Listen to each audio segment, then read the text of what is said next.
Hey guys, what's going on? This is Josh from Spotted Euros, and in this video we're going to do real quick how to change the front brake pads in a 2009 Volkswagen Touareg. Now these will pretty much be the same for a lot of Touaregs, but the generation that I'm looking at is the Touareg 2, so it's 2008 to 2010, but I believe the calipers are the same across the board. So super easy, super easy to put together, and it takes just a couple of seconds. You don't even have to take the caliper off. So check out how easy these brakes are, at least changing out the brake pads. Now don't mind the rotor. I just cleaned the car, so that's why it's got some surface rust there. Okay, so basically what you do is you knock these pins out here, and then there's a clip that kind of holds the pads in place.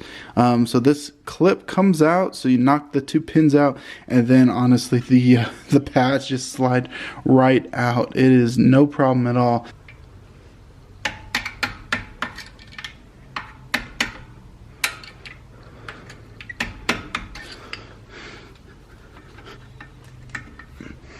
As you can see, it just slides out the back. Now there is a clip here that's going to be taken off, so if you take off the pressure, it just slides out. If you get one side out, then the other side should just slide right out. So just like that, you have your two pins. Your two pins out, this is what they look like, and there's a little bit of a locking mechanism on the back side so they're not sliding out. Now when you're putting this back in, the pins will be on the top of this, so you can do that there.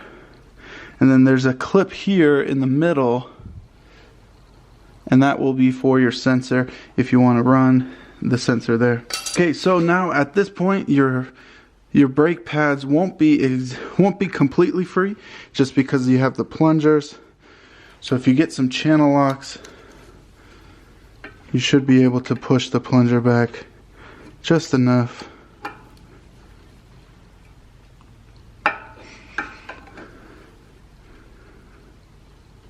So there's two pistons on each side, and it all works together. So if you're pushing on this side, it pushes this plunger back on the other side. So if you want to try and get this side in as well while you're here, that's kind of the idea.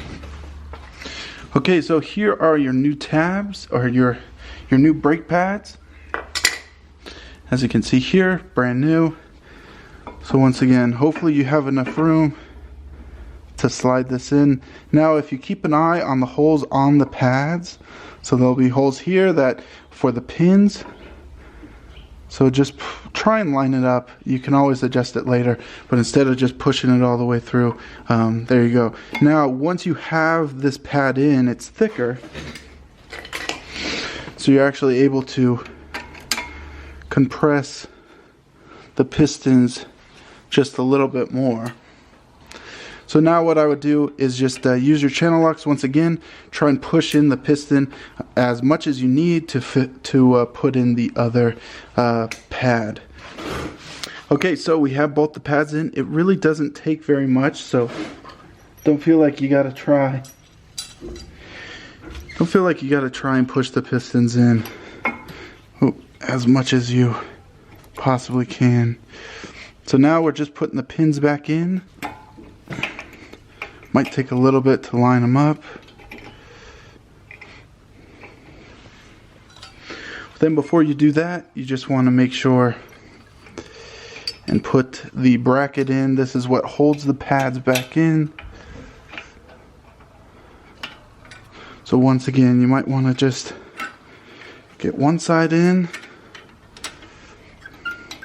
and then it's just going to require just a little bit of pressure on the other side, and there you go. Now at this point, you just need to tap these back in. Once again, you're going to want to use something to get them to be completely flat. So the pins are completely in. You got your new brake pads in there, and it's a pretty easy Pretty easy job. So the last step to this is getting the sensor, putting the sensor in. There's a sensor on both sides, both brake pads. So it kind of bridges over like this, and then it plugs in just here at the top. Super easy. It's just a matter of plugging it in. The hardest part is just getting this out of this clamp here.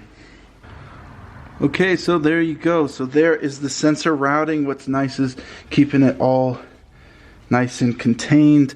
So right, like I said, you can use this center thing so that this cable is not just flapping around. It's all tight. And then the other thing I like to do is right here on the bleeder. So if you can see this here, right here on the bleeder, you can actually take the cap off and just run the sensor through it.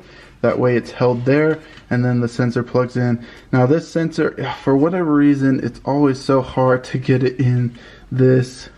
So just do your best if you really have to. A zip tie is going to keep it up out of the way. But yeah. Okay guys, so that's how you do it. It's super easy. If you found this because of this video, go ahead and check out some of our other videos. We've got plenty of Touareg content. This is our 2009 Touareg TDI. There's plenty of videos on that. There's, like I said, plenty of Touareg content. Check out some of our other videos. Thanks for watching.